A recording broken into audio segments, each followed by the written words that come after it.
আমি আমার সারা জীবনের সম্পদ হাজার শত শত কোটি টাকা ইনভেস্ট করব, আর এটার প্রোটেকশন আমাকে পুলিশ দিবে না, সরকার দিবে না, তো আমি কেন ইনভেস্ট করব? আমি 1,000 টাকা দিলাম, আমাকে একটা ট্রেড লাইসেন্স দিল, 1 বছর পরে আবার 1,000 টাকা। তো সুইট ভাই বললো যে এটা এটা তোমরা 5 বছরের জন্য করো না কেন? আমি বলি সারা জীবনের জন্য করো না কেন? প্রতি বছর আমার থেকে শুধু 1,000 টাকা নিয়ে যেও, আমি তোমাকে প্রতি বছর 1,000 টাকা করে দেবো, আমাকে একটা মানি রিসিপ্ট দিও, লাইসেন্সটা ভ্যালিড থাক। না, সেটা এক্সপায়ার করে যাবে।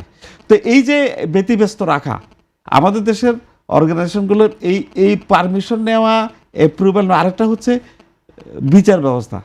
একজন পার্টনারকে যদি ঠকায়, এইটার কোনো বিচার নাই।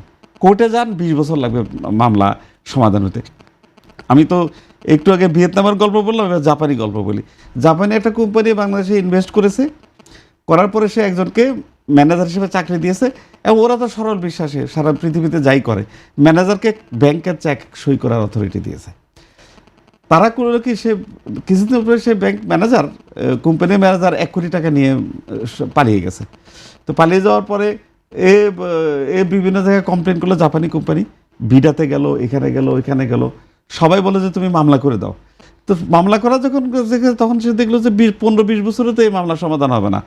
তখন সে সরকারকে বিডাকে অ্যাপ্লিকেশন করে বলেছে, আমার টাকা ফেরত আনার ব্যবস্থা করো, নাইলে আমি আমার এন্টায়ার ইনভেস্টমেন্ট উইথড্র করে আমি আমার দেশে চলে যাব। ওদের স্বপ্ন পূরণে পাশে থাকতে পেরে আমরা গর্বিত।